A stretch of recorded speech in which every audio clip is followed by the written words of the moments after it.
Hi everyone, Chris here, and today I wanted to continue talking about the hype cycle.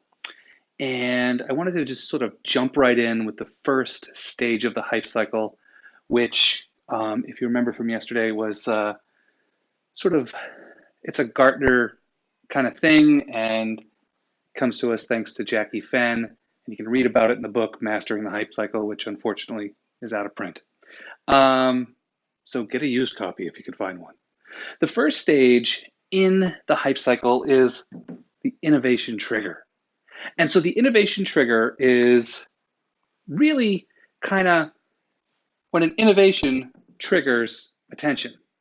So typically it's a demonstration or like a conference thing or something in the media, and it just sort of like sparks a little bit more interest than people really think.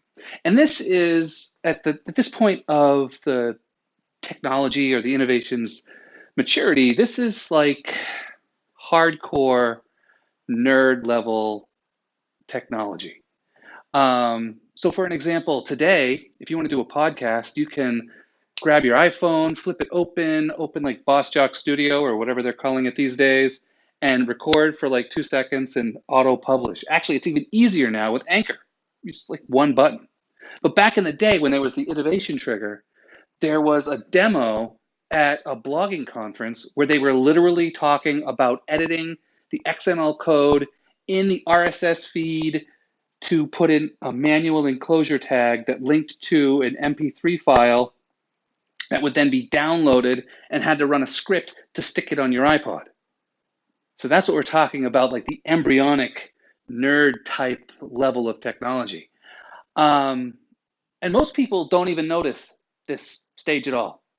But since we're in the business of educational technology and distance education and instructional design and e-learning, all that stuff, we should be paying attention to what's coming down the pipe.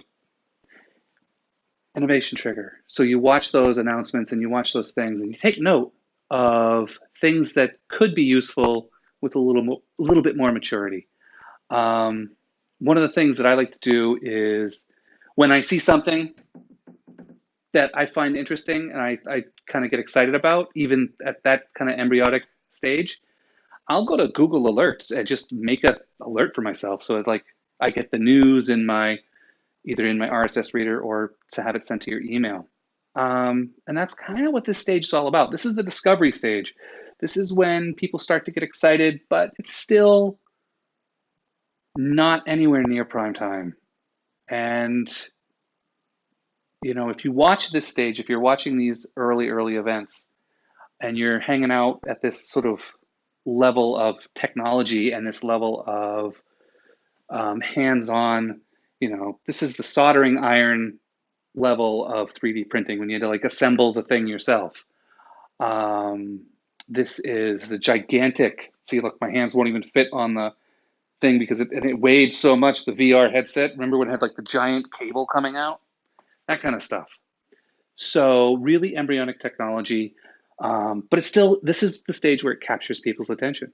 So when something catches your attention, put it in a little wrapper that you can stay updated with it. So keep reading the journal articles, keep seeing the stuff being written about, and just take note. If you see something interesting, add it to your list. And Google Alerts is probably my favorite for that kind of stuff. I also use Google Scholar, and I have a couple of EBSCOhost auto searches that run, but you really can't use EBSCOhost unless you're connected to a library. A lot of public libraries have that too if you're not attached to a university. So yeah, the first stage of the hype cycle is that trigger, that event that triggers people's interest and excitement. So watch. And I will continue along our journey with the hype cycle tomorrow. All right, I'll see you then.